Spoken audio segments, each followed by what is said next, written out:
Started out well. I was very active as a child, doing things like I would have my father take me to the carnival, and I didn't have him take me to the carnival to ride the rides necessarily.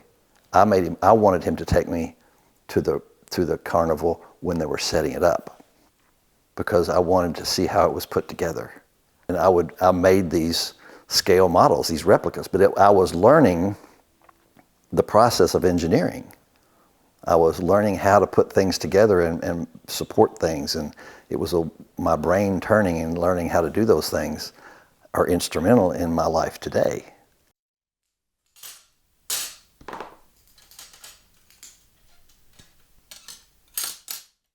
And I was watching TV one night, and there was a show that came on that talked about dyslexia and how it worked and what it was and all that. And I'm like, oh my God, that's me.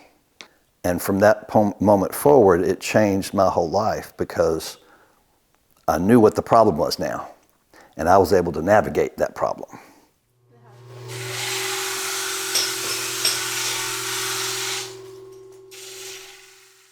I think I was nervous as a child starting college, because I knew I was dyslexic and I felt at a disadvantage. When I got to school, I'm taking these architecture classes and I'm doing all these drafting classes and things. I'm at the top of the class. I'm thinking, well, this ain't so bad.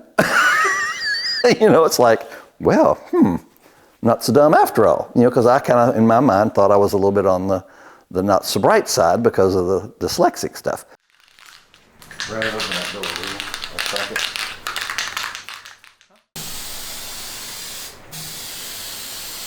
I started with a furniture store in Lexington, called Hellringers, and I was the warehouse manager. And we had a chair that came in damaged. It got water damaged in shipping. I said, well, let's don't throw it away. I said, let me take it home and see if I can recover it. Put it right back together with some fabric that I'd bought at a local store and set it in the front entrance to the store. Within the first week, it sold.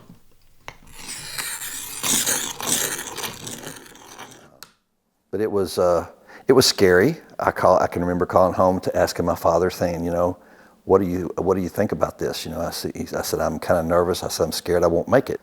And I just never looked back. And the upholstery took off, and I did upholstery work for all the major people around town through the years, and it was a way for me to be independent and on my own and have my own business. I don't know where it was, but I saw a stained glass window somewhere, and I got fascinated with glass just in general, just the thought of it and the way, there was something about the way the light come through it, the way it glistened, and it just moved me in a strange way. And so I decided I was going to take a stained glass class locally. They had a contest that was coming up back in the day. They had a stained glass contest, and I applied to that contest, and I submitted my very first lamp, and it won first place in the show. And so the reality is, you learn from example. When I discovered that I was dyslexic, it's like, I'm not good at this, so let's connect myself to somebody that does.